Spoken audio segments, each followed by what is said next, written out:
Very very good evening to all of you dear friends. मित्रों, आज हम लोग सल्तनत काल के इतिहास के संदर्भ में आगे के प्रश्नों को करेंगे। कल हम लोग गुलाम वंश से संबंधित प्रश्नों को हल कर रहे थे, अब उसके आगे के प्रश्न देखेंगे, जैसे खिलजी वंश का इतिहास, तुगलक वंश का इतिहास। इसी क्रम में आगे बढ़ेंगे। तो आज के सेशन का पहला प्रश्न अब आपके सामने रखता हूं, और पहला प्रश्न है कि दिल्ली के किस सुल्तान ने सिकंदर सानी की मानोपाधि धारण की थी?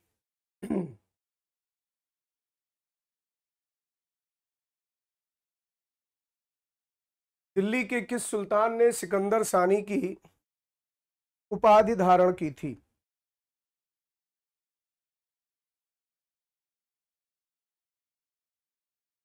सूरज, वेरी गुड इवनिंग। उत्तर दीजिए आप सब। Night owl, very very good evening. इस प्रश्न का उत्तर दें आप कि किस सुल्तान ने सिकंदर सानी की उपाधि धारण की। बहुत सरल सा प्रश्न है। रंजीत ने कहा सर ऑप्शन सी। चलिए, पहला प्रयास रंजीत की तरफ से आया है, और भी लोग प्रयास करें। देखिए, अगर आप ध्यान देंगे, दिल्ली सल्तनत के इतिहास में जब खिलजी वंश का इतिहास शुरू होता, खिलजी वंश, खिलजी डायनेस्टी, तो 1290 से लेकर के और 1320 ईस्वी तक खिलजी वंश के सुल्तानों का शासन रहा। 1320 एडी तक, 1320 ईस्वी तक दिल्ली पर खिलजी वंश के सुल्तानों का शासन रहा, जिसमें सबसे पहला नाम आता है जलालुद्दीन फिरोज खिलजी का। जलालुद्दीन फिरोज खिलजी ने 1290 से लेकर के और 1296 ईस्वी तक शासन किया, यानी लगभग 6 वर्षों का शासन। फिर इसके बाद अलाउद्दीन आया, अलाउद्दीन खिलजी ने 1296 से लेकर 1316 ईस्वी तक शासन किया। अलाउद्दीन खिलजी एक बहुत ही महत्वाकांक्षी व्यक्ति था, और ये अपने साम्राज्य के विस्तार के क्रम में लगा हुआ था, और इस क्रम में इसने द्वितीय सिकंदर की उपाधि धारण की थी। द्वितीय सिकंदर की मानद उपाधि ली। द्वितीय सिकंदर को ही यहां पर कहा गया सिकंदर सानी। दरअसल सिकंदर सानी इसकी टाइटल थी, उसका मतलब होता है द्वितीय सिकंदर। सिकंदर का नाम विश्व इतिहास में एक महान विजेता के तौर पर देखा जाता है। इसी कारण से यहां पर जब भी कोई एक महान विजेता बनने का सपना देखता है तो वो सिकंदर होता। आज भी सिकंदर अपने आप में एक पर्याय बन चुका है विजय हासिल करने में। कहते हैं कहां के सिकंदर, तो सिकंदर जिसने पूरी दुनिया को जीता, उसी से प्रेरणा लेकर के अलाउद्दीन खिलजी ने यह उपाधि धारण की। हाँ प्रकाश, वेरी वेरी गुड इवनिंग। पिछले 2 दिन से मेरा एक भी क्वेश्चन गलत नहीं हुआ है।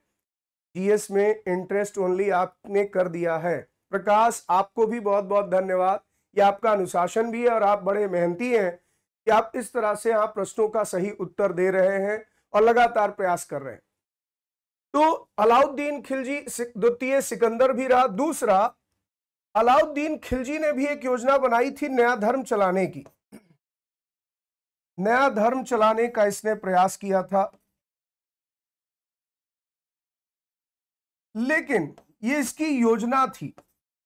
नया धर्म चलाने की इसने अपनी एक योजना बनाई थी, और इसके साथ साथ यहां पर आप देखेंगे कि इस पर उसने काम शुरू भी किया था, लेकिन तब तक इसका जो मित्र था दिल्ली का कोतवाल था। दिल्ली का कोतवाल इसका मित्र था, और उसका नाम था अलाउल मुल्क। तो अलाउल मुल्क की सलाह पर इसने अलाउल मुल्क की सलाह पर इसने ये योजना त्याग दी।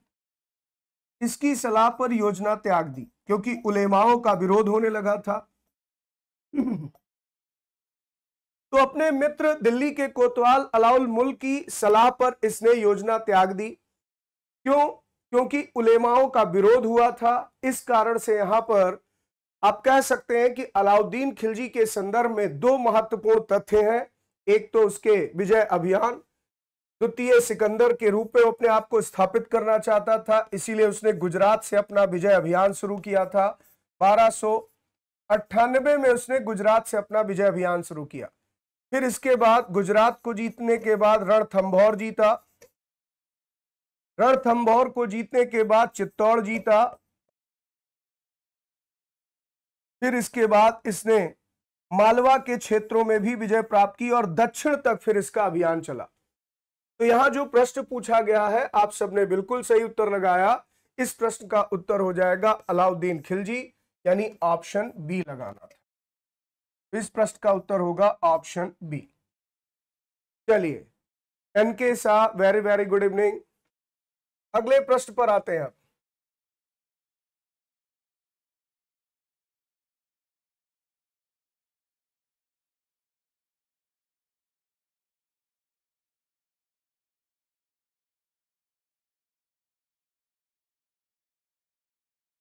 Shailendra, very good evening.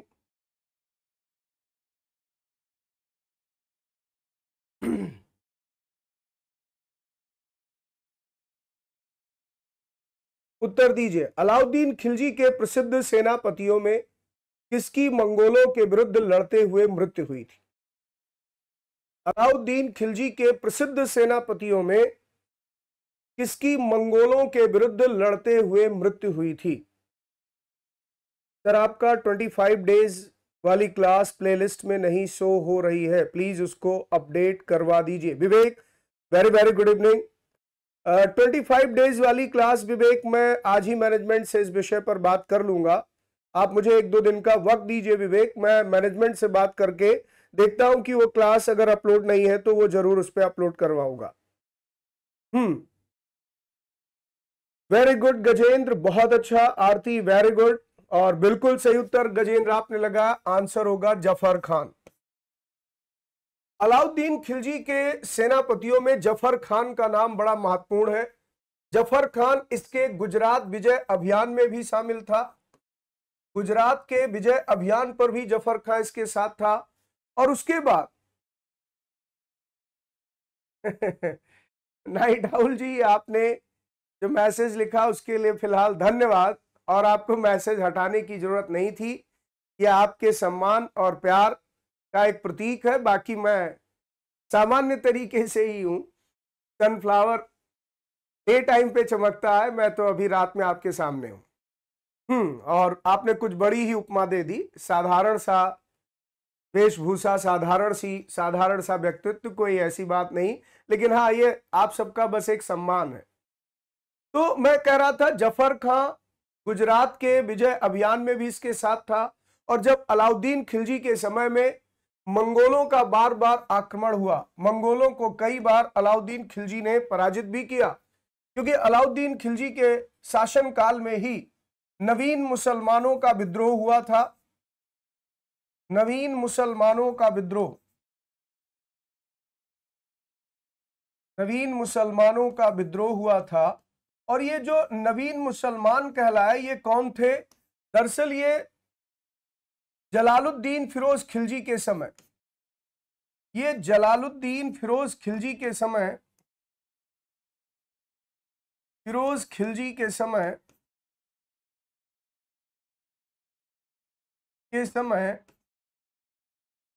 हजारों मंगोलों ने इस्लाम धर्म स्वीकार किया था। इस्लाम धर्म स्वीकार किया था, स्वीकार किया था। और यही नवीन मुसलमान कहलाए थे। नवीन मुसलमानों का विद्रोह अलाउद्दीन के समय हुआ था, अलाउद्दीन के समय। और इसी के समय कई बार मंगोलों का आक्रमण हुआ। मंगोलों के आक्रमण से बचने के लिए ही, मंगोलों के आक्रमण से सुरक्षा के लिए ही सुरक्षा के लिए ही अलाउद्दीन ने दिल्ली में एक नई राजधानी बसाई थी, सीरी। उसी को सीरी के नाम से जाना गया। किलेबंदी की गई शहर की, तो यहां पर सीरी नाम से इसने नया राजधानी शहर भी बसाया। तो जफर खां इसका उत्तर हो जाएगा। आप सबने बिल्कुल सही उत्तर लगाया है। इस प्रश्न का उत्तर है ऑप्शन ए। तो अगर आपसे यह पूछा गया कि मंगोलों, जिन्हें नवीन मुसलमान कहा गया था, इनको जलालुद्दीन फिरोज खिलजी ने दिल्ली में बसाया था, तो इन्होंने अलाउद्दीन के समय विद्रोह किया था और इसके साथ साथ मंगोलों के आक्रमण से लड़ने की जिम्मेदारी इसने जफर खां को सौंपी थी। अगला प्रश्न, रानी पद्मिनी का नाम अलाउद्दीन की चित्तौड़ विजय से जोड़ा जाता है, उनके पति का नाम क्या है? तो रानी पद्मिनी, इसका उत्तर तो मैं जानता हूं कि आप सब सही देंगे।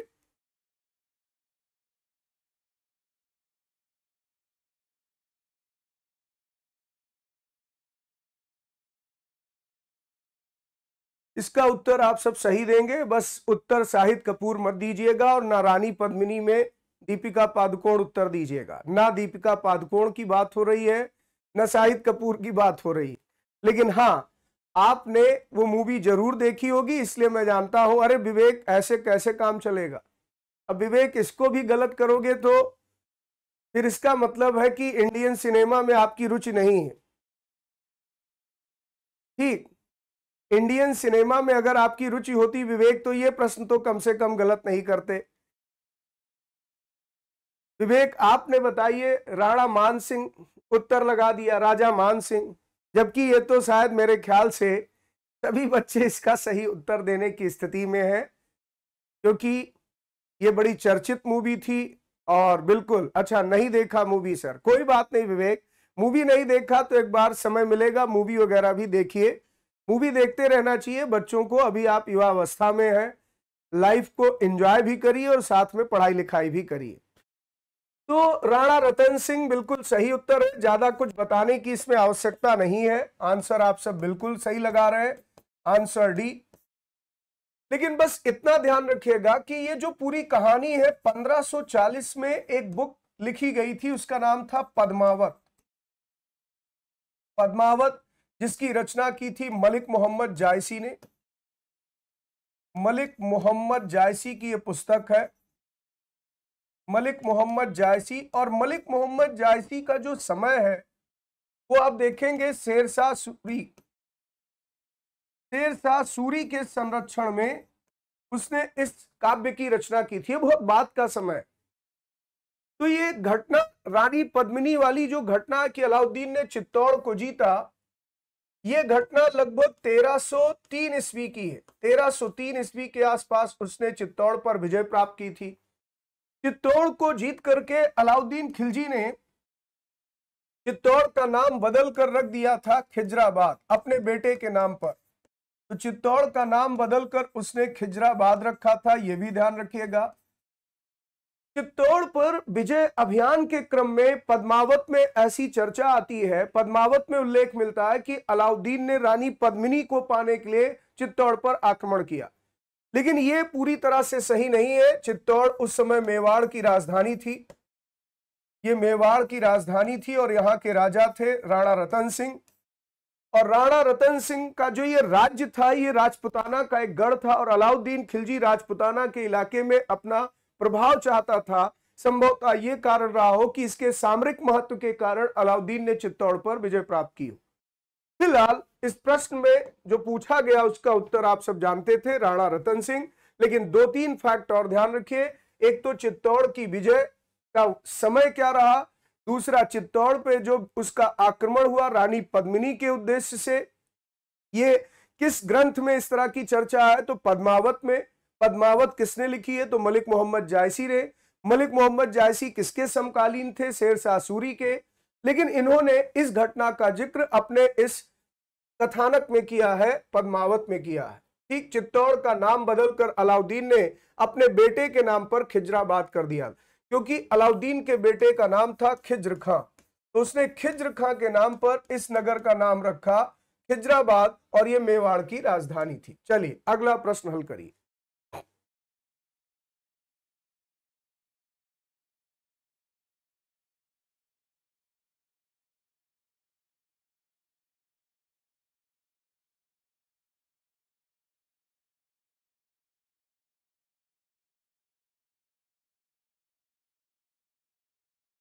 अनुराग, वेरी वेरी गुड इवनिंग।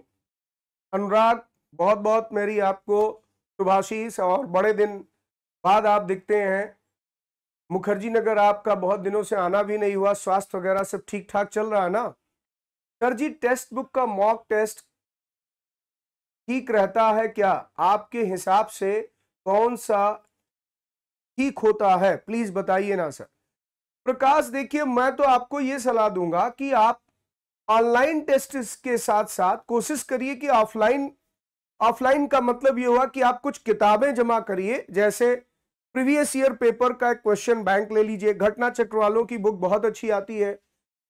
जो अगर आप एसएससी को टारगेट कर रहे हैं तो एसएससी पर एक पूरा क्वेश्चन बैंक आता है, घटना चक्र का बाइलिंगुअल भी रहता है, आप जिसमें कंफर्टेबल है उसे ले सकते हैं।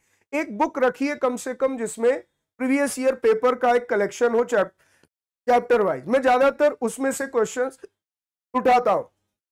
बाकी अगर आप प्रैक्टिस के लिए कोई भी टेक्स्ट बुक भी फॉलो कर रहे हैं तो ठीक है, वो काफी अच्छा उनका सिलेक्शन है क्वेश्चन का, आप बिल्कुल उसको फॉलो कर सकते हैं। तो अलाउद्दीन के दक्षिणी अभियान धन प्राप्ति के अभियान थे। ये दक्षिणी राज्यों को कब्जे में करना चाहता था। ठीक है, अलाउद्दीन ने जो दक्षिण पर विजय अभियान चलाया, ये कह रहा Alauddin Deccan expedition were financial ventures, और ये कह रहा he wanted to annex the Deccan state, यानी वो दक्षिण के राज्यों पर कब्जा करना चाह रहा था। चलिए, बहुत बहुत शुभकामनाएं राग आपको। तो यहां पर अगर आप गौर करें तो अलाउद्दीन का जो दक्षिण का अभियान है, अलाउद्दीन का दक्षिण अभियान, जो कि शायद आप जानते भी हो कि मलिक काफूर के नेतृत्व में हुआ था। मलिक काफूर के नेतृत्व में यह दक्षिण का अभियान हुआ था।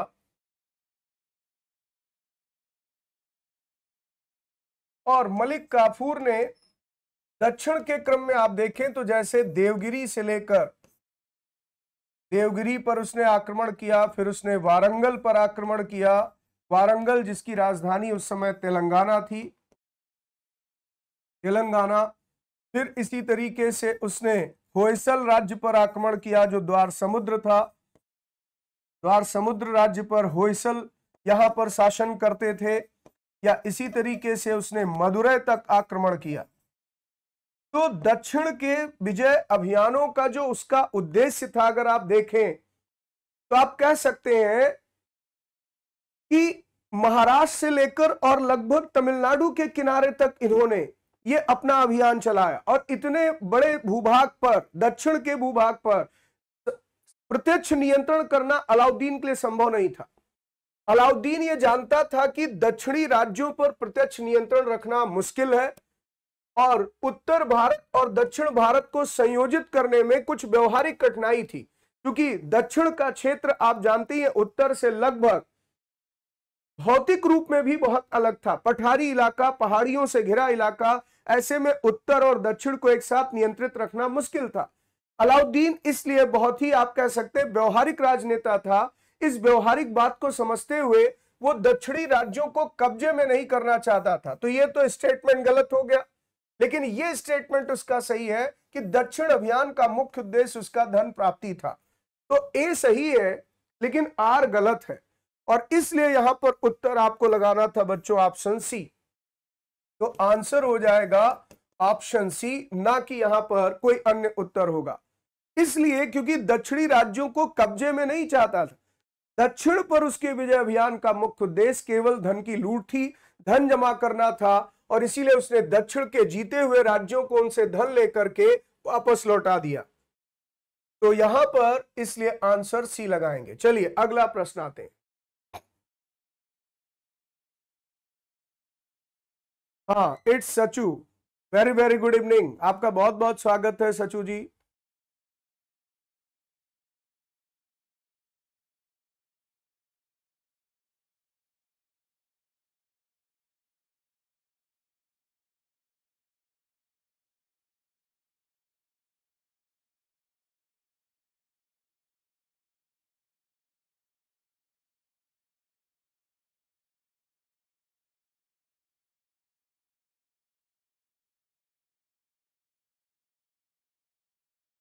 अलाउद्दीन खिलजी के आक्रमण के समय बिल्कुल प्रकाश, ये तो गलती हो गई होगी। चलिए इसका उत्तर दीजिए।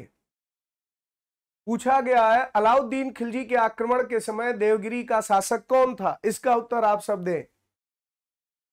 कोई बात नहीं प्रकाश, ये तो बहुत अच्छी बात है कि आप एक अच्छा प्रयास कर रहे हैं। मैं मानता हूं बच्चों उत्तर गलत हो गया, इससे ज्यादा महत्वपूर्ण बात यह है कि आपने उस गलती से कुछ सीख लिया। आपने अब कम से कम ये जाना कि आगे ऐसा प्रश्न आ गया तो हम गलत नहीं करेंगे। चलिए इस पर बात करते हैं। देखिए मलिक काफूर तो हो नहीं सकता, क्योंकि मलिक काफूर कौन था ये तो मैंने आपको यहां बताया ही। मलिक काफूर की बात करें तो यह अलाउद्दीन का सेनापति था। अलाउद्दीन के दक्षिण अभियानों का सेनापति था।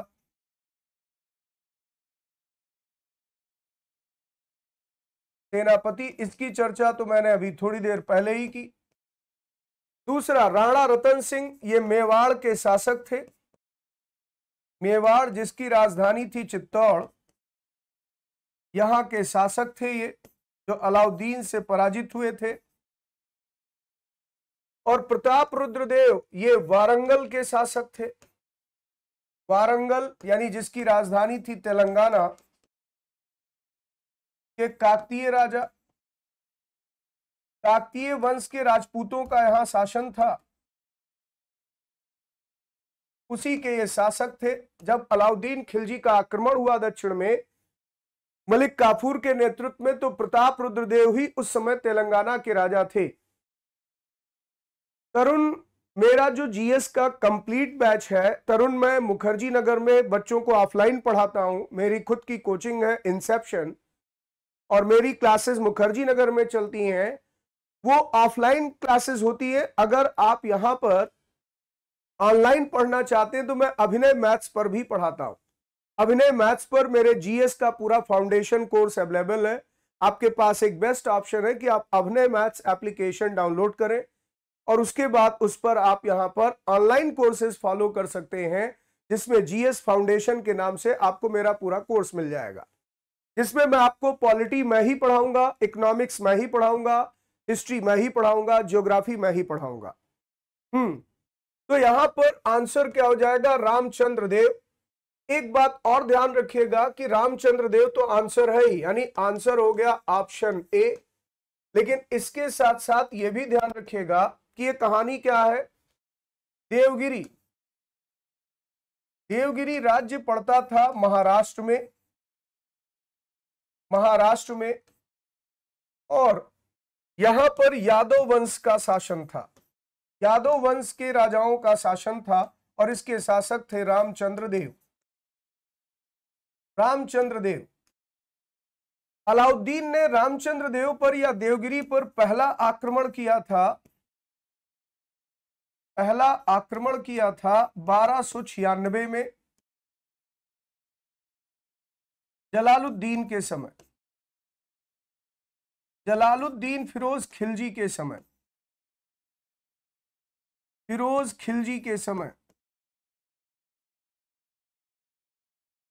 तो जलालुद्दीन फिरोज खिलजी के समय अलाउद्दीन कड़ा मानिकपुर का सूबेदार था। पुलकित आपने कहा sir but Khilji wants to expand his territory. बिल्कुल पुलकित आपने सही कहा है।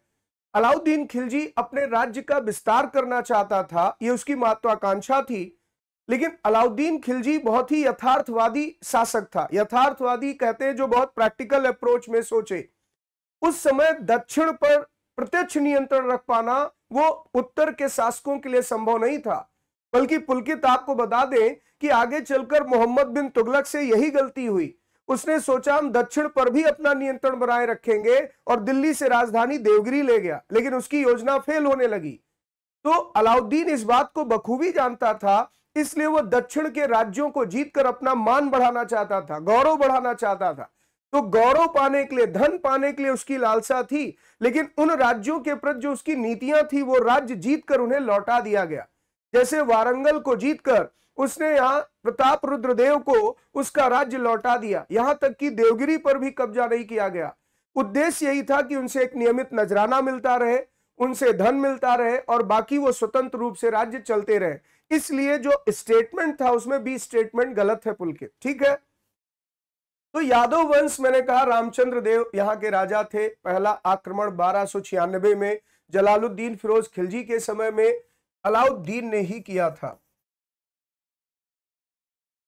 अलाउद्दीन ने किया, लेकिन समय था उस समय सुल्तान था जलालुद्दीन फिरोज खिलजी। बल्कि इसी पर पूरी कहानी आपको पता होगी कि अलाउद्दीन रामचंद्र देव से धन लेकर आया था और इसने जलालुद्दीन को यह धन नहीं दिया और इसी धन प्राप्ति के चक्कर में जलालुद्दीन फिरोज खिलजी अलाउद्दीन के हाथों मारा गया। तो जब रामचंद्र देव पराजित हुआ था तो इसने अलाउद्दीन से समझौते में यह तय किया था कि उसके राज्य में एक जगह थी एलिचपुर, एलिचपुर की आय इन्हें निरंतर भेजी जाएगी। इसने तय कर दिया था कि वो एलिचपुर की आय निरंतर सल्तनत के लिए भेजेगा, लेकिन रामचंद्र देव ने 1305 ईस्वी से आय भेजना बंद कर दिया। तो इसी कारण से 1307 में मलिक काफूर के नेतृत्व में दूसरा आक्रमण यहां हुआ। तो दूसरा आक्रमण रामचंद्र देव के समय 1307 में मलिक काफूर के नेतृत्व में इसलिए हुआ क्योंकि एलिचपुर की आय देना इन्होंने बंद कर दिया था। हाँ बिल्कुल पुलकित, रूल नहीं किया उन क्षेत्रों में। तो इस प्रश्न का उत्तर बिल्कुल सही है, ऑप्शन ए आप लोग लगाएंगे, यानी इसका आंसर रामचंद्र देव होगा। ठीक, तो आंसर हो गया ऑप्शन ए। चलिए अगले प्रश्न की तरफ बढ़ते हैं।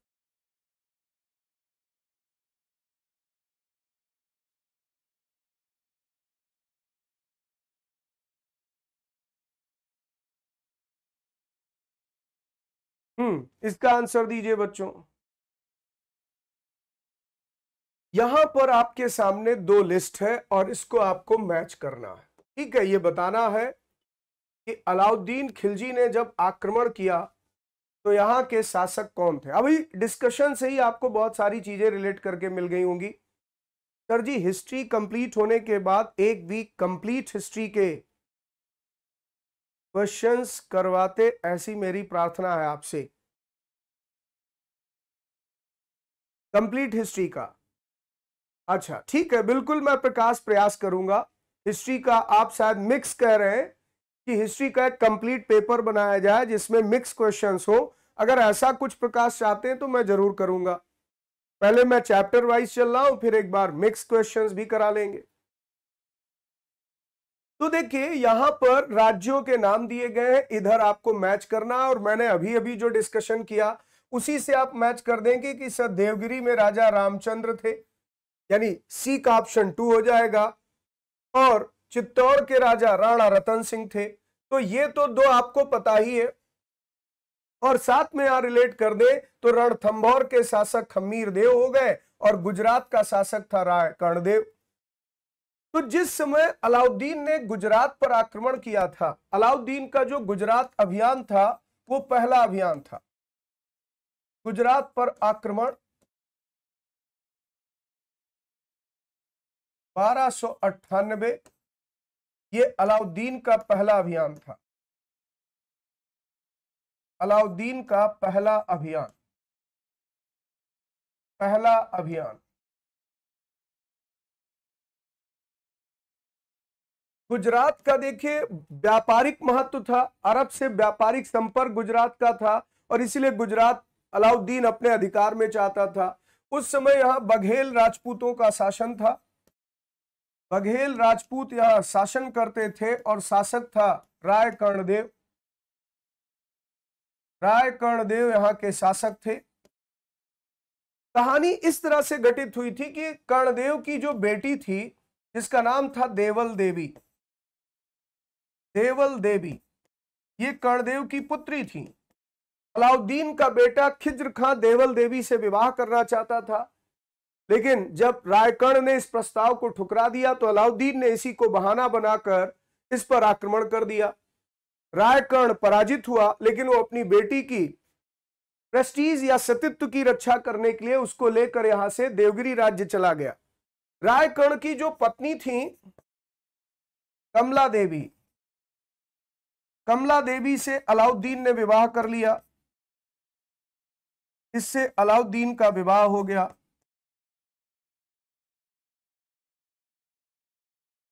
और गुजरात पर अलाउद्दीन ने अधिकार कर लिया।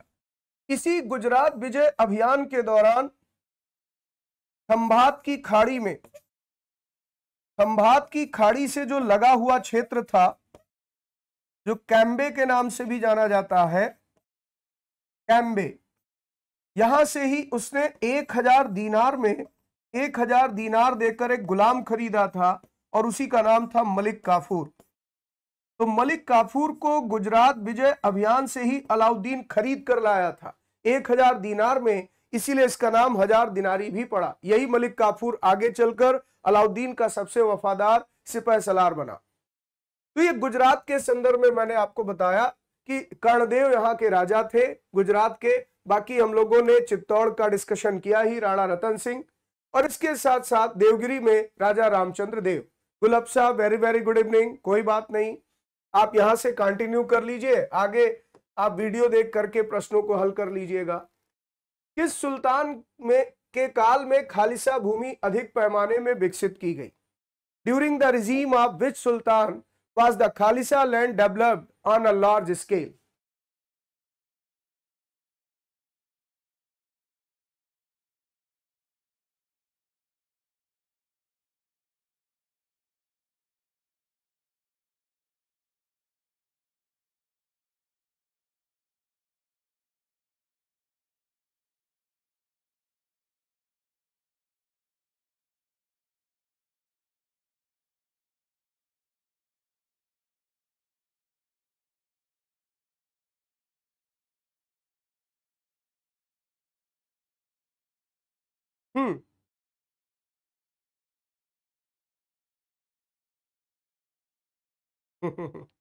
चलिए आगे बढ़ते हैं इस प्रश्न में।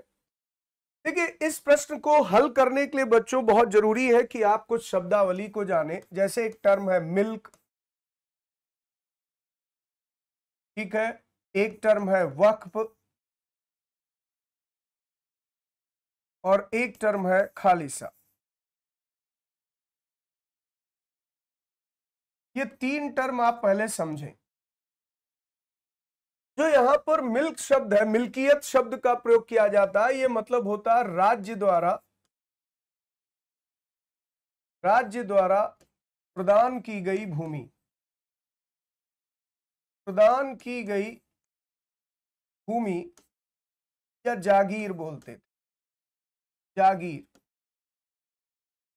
ठीक है, ये इनाम के रूप में, पेंशन के रूप में, इस तरह से, यानी इसको इनाम भी कहा जाता था, राज्य देता था, पेंशन के रूप में भी दिया जाता था। इस तरह से उसको मिल्कियत कहते थे या मिल्क कहते थे। वक्फ जो धार्मिक अनुदान के रूप में दी गई भूमि होती थी, धार्मिक अनुदान के रूप में, अनुदान के रूप में दी गई भूमि, सरकार की तरफ से जो धार्मिक अनुदान के रूप में भूमि दी जाती थी उसे कहते थे वक्फ। और खालिसा था जो सरकारी भूमि होती थी, सरकारी भूमि या सरकार के प्रत्यक्ष नियंत्रण में भूमि, सरकार के प्रत्यक्ष नियंत्रण में भूमि, प्रत्यक्ष नियंत्रण में भूमि। और उस समय भूमि से जो लगान मिलता था यही राज्य की आय का सबसे बड़ा स्रोत था। तो अलाउद्दीन खिलजी चूंकि यहां पर एक तो निरंकुश सत्ता चाहता था कि पूरी तरह से सुल्तान का नियंत्रण हो, निरंकुश सत्ता की स्थापना, दूसरा वो एक अपने साम्राज्य का निर्माण चाहता था, बड़े साम्राज्य का निर्माण। इसके लिए राज्य की आय बढ़ाना बहुत जरूरी था, राज्य की आय में वृद्धि वो चाहता था। अब राज्य की आय में वृद्धि के लिए इसका मतलब राजस्व सुधार करना होगा, राजस्व भूमि में वृद्धि करना पड़ेगा। राजस्व भूमि में बिना वृद्धि किए आय कहां से बढ़ेगी? यह आय का सबसे प्रमुख स्रोत था। तो ये राजस्व भूमि ही थी। खालिसा का मतलब था जहां से राजस्व आता था सरकार को, ये एक तरीके की राजस्व भूमि थी। तो राजस्व सुधार के लिए इसने, रेवेन्यू रिफॉर्म के लिए इसने क्या तय किया कि राज्य की आय को बढ़ाएंगे तभी एक बड़ी सेना रख सकेंगे, तभी निरंकुश शासन कर सकेंगे, तभी बड़ा राज्य क्षेत्र बना सकेंगे, और इसलिए सरकारी भूमि का दायरा बढ़ाया जाए। तो जितना मिल्कियत बांटी गई थी, सुल्तान द्वारा जो राज्य की जमीन बांटी गई थी, उसे उसने इन लोगों से छीन लिया, उसे अपने नियंत्रण में ले लिया, और यही प्रश्न यहां पर पूछा गया है। तो आंसर हो जाएगा अलाउद्दीन खिलजी। यानी खालिसा भूमि का मतलब हुआ सरकार की भूमि अधिक पैमाने में विकसित हुई, तो आंसर हो गया ऑप्शन बी।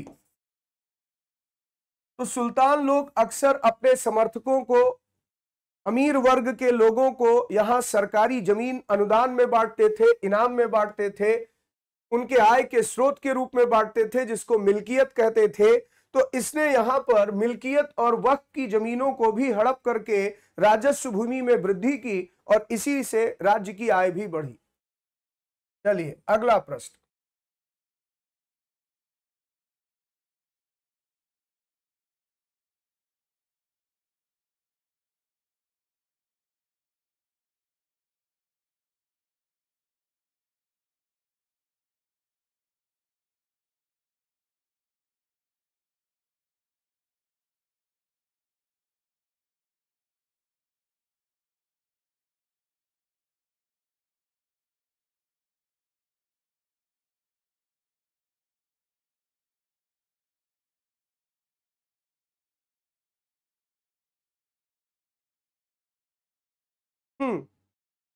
तो अब आप सब थोड़ा सा कॉमन सेंस लगा ले रहे होंगे कि बात चल रही अलाउद्दीन खिलजी की, तो आंसर भी इसी को लगाना है। आंसर हो जाएगा सी ऑप्शन। दरअसल अलाउद्दीन खिलजी ने, यह पहला ऐसा सुल्तान था, पहला सुल्तान जिसने भूमि की पैमाइश करवाई। भूमि की पैमाइश की गई और प्रति बिस्वा उपज के आधार पर, प्रति बिस्वा उपज के आधार पर, उपज के आधार पर लगान निर्धारित किया गया, लगान का निर्धारण किया गया, और इसमें उसने उपज का 1/2 हिस्सा, उपज का 1/2 हिस्सा इसने लगान के रूप में तय किया। तो ऐसा करने वाला वो पहला सुल्तान हुआ। तो आंसर हो जाएगा अलाउद्दीन खिलजी। अगला प्रश्न।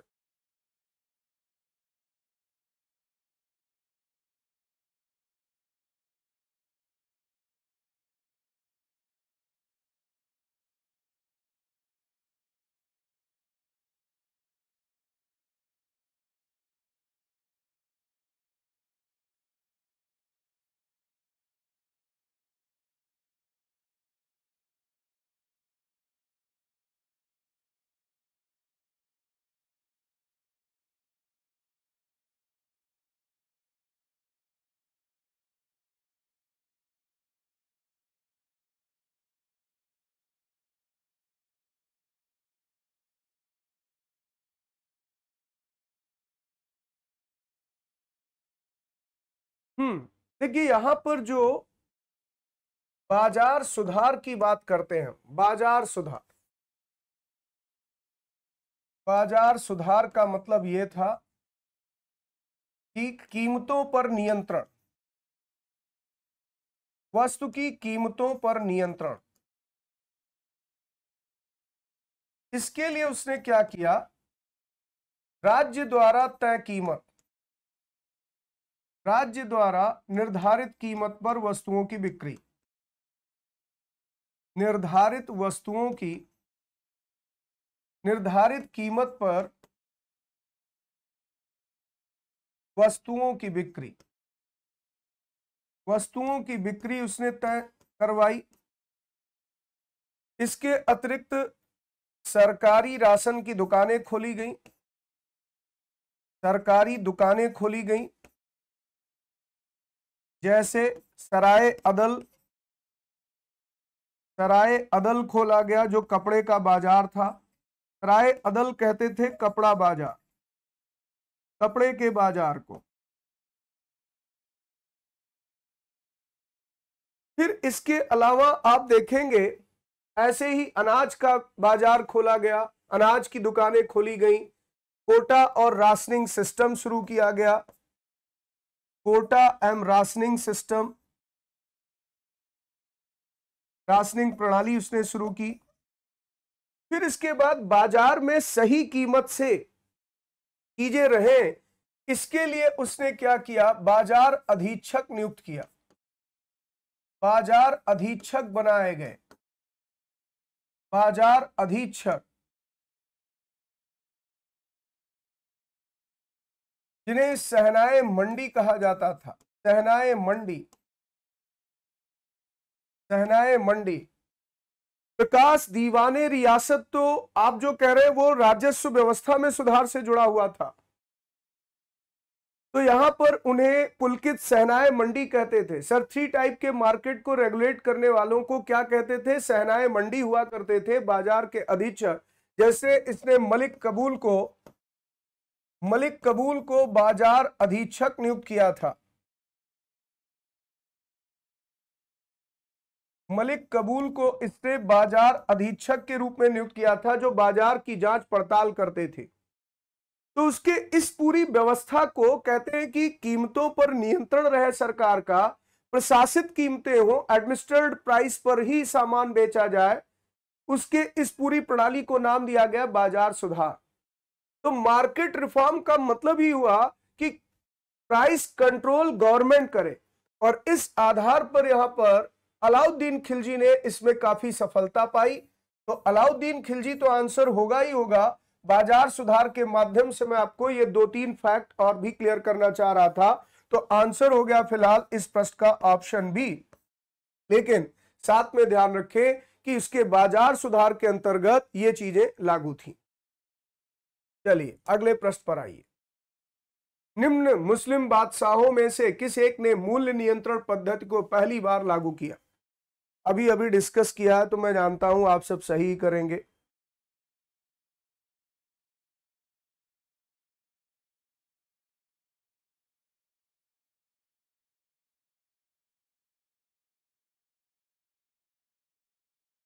तो ये अब चर्चा की भी जरूरत नहीं है, आप इसको उत्तर दे ही लेंगे। आंसर हो जाएगा ऑप्शन ए, आंसर हो गया ऑप्शन ए। अगला प्रश्न देखते हैं। सार्वजनिक वितरण प्रणाली, पब्लिक डिस्ट्रीब्यूशन सिस्टम पहली बार शुरू किया गया? ये अच्छा प्रश्न है, इसको आप देखिए।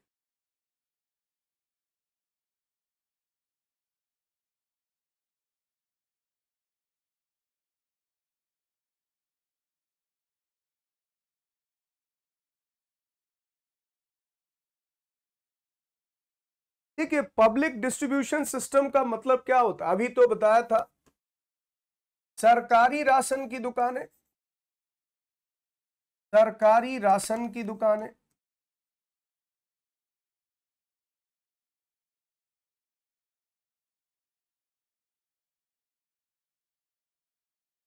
सरकारी राशन की दुकानें,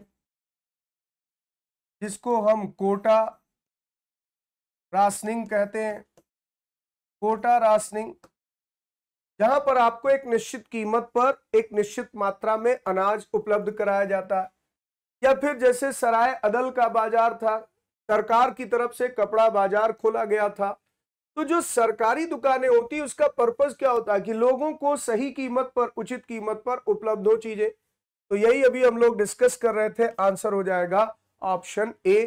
तो इस प्रश्न का उत्तर तो आप सब मैं जानता हूं सही लगाएंगे, बाकी इस तरह से समझिए भी कि यह है क्या। घड़ी अथवा ग्रहकर लगाने वाला दिल्ली का पहला सुल्तान कौन था? हाँ देखिए मैं चैप्टर वाइज ही तो चल रहा हूं गजेंद्र, अगर आप नोटिस करें तो मैं सल्तनत काल में पहले गुलाम वंश के कुछ महत्वपूर्ण प्रश्न करवा रहा था, अभी खिलजी वंश चल रहा है। खिलजी वंश अलाउद्दीन के इर्द गिर्द ही सब कुछ है। तो ऐसा नहीं है, आपको मिक्स क्वेश्चन भी मिलेंगे, लेकिन मैं उन प्रश्नों को ज्यादा तवज्जो दे रहा हूं जो मुझे लगता है कि इस टॉपिक से अहम है।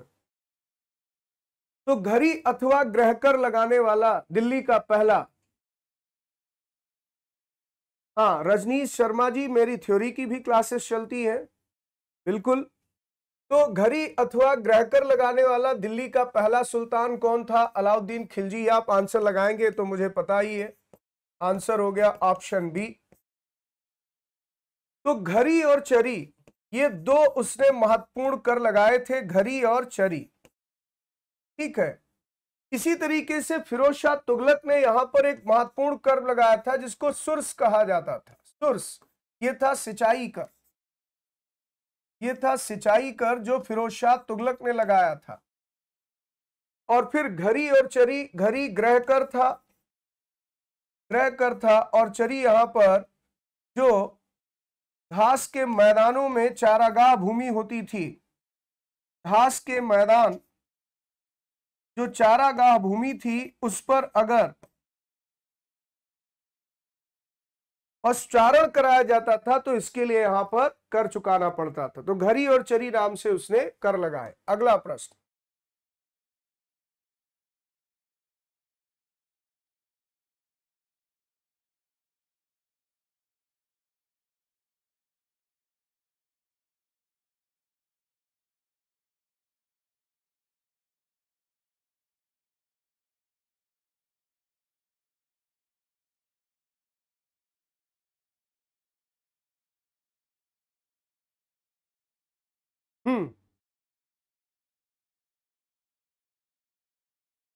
चलिए उत्तर दीजिए, किस सुल्तान ने? तो आप सब बिल्कुल अब फटाफट गेस कर रहे हैं, अलाउद्दीन खिलजी पर उत्तर चल रहा है, तो आप कहेंगे सर आंसर डी होगा।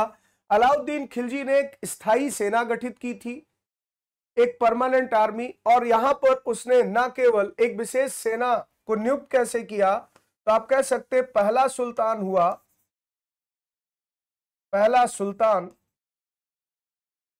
जिसने सैन्य सुधार लागू किया।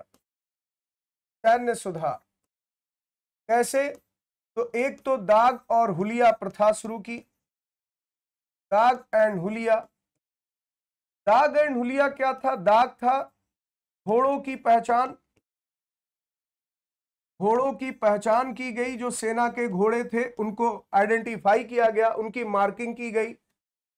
तो जो सेना में रखे जाने वाले घोड़े थे उनको एक मार्क दिया गया। हुलिया ड्रेस कोड था, सैनिकों का ड्रेस कोड उसने लागू किया, सैनिकों के ड्रेस कोड को हुलिया कहा गया, जिसको चेहरा भी कहते हैं। तो इस तरीके से दाग और हुलिया जैसी प्रथा उसने शुरू की सैन्य सुधार के तहत। इसके अलावा सैनिकों को नगद वेतन देना शुरू किया गया, सैनिकों को नगद वेतन, नगद वेतन देना भी उसने ही प्रारंभ किया, और एक स्थायी सेना का यहां पर गठन किया। चलिए अगले प्रश्न पर आ जाते हैं।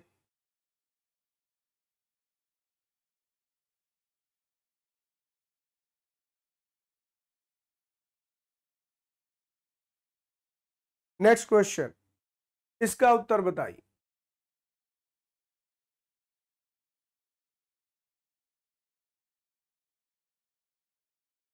तो निम्नलिखित युग्मों में से कौन सही सुमेलित नहीं है?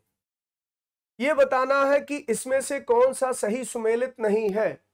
तो आप देखेंगे देवगिरी के राजा का नाम लिखा है शंकर देव, ये बिल्कुल सही है, क्योंकि शंकर देव रामचंद्र देव के ही बेटे थे, पुत्र थे, इनके पुत्र थे शंकर देव। और जब रामचंद्र देव की मृत्यु हो गई तो अलाउद्दीन के समय ही देवगिरी के राजा बने थे शंकर देव, लेकिन वारंगल के राजा थे प्रताप रुद्रदेव। इसके राजा मैंने आपको बताया था प्रताप रुद्रदेव सेकंड थे, जो काकतीय वंश के राजा थे। तो आंसर यहां पर बच्चों आपको ऑप्शन बी लगाना, आंसर बी होगा। होयसल द्वार समुद्र जिनकी राजधानी थी, वीर बल्लाल यहां के राजा थे। मदुरा के राजा वीर पांड्य थे, पांड्य वंश के राजाओं का शासन। तो वारंगल होगा आंसर, जहां के राजा थे प्रताप रुद्रदेव सेकंड। अभी अभी तो गजेंद्र आपको बताया था, ये ध्यान रखिएगा, शंकर देव रामचंद्र देव के ही बेटे थे, तो रामचंद्र देव के उत्तराधिकारी बने। तो देवगिरी सही मैच है, लेकिन वारंगल सही मैच नहीं है। प्रताप रुद्रदेव जो कि काकतीय वंश के राजा थे, ये यहाँ के शासक थे। ठीक है, तो आंसर हो जाएगा ऑप्शन बी। इसी के साथ आज के सेशन को मैं समाप्त करता हूं। आप सबको मेरी बहुत बहुत शुभकामनाएं, बहुत बहुत धन्यवाद।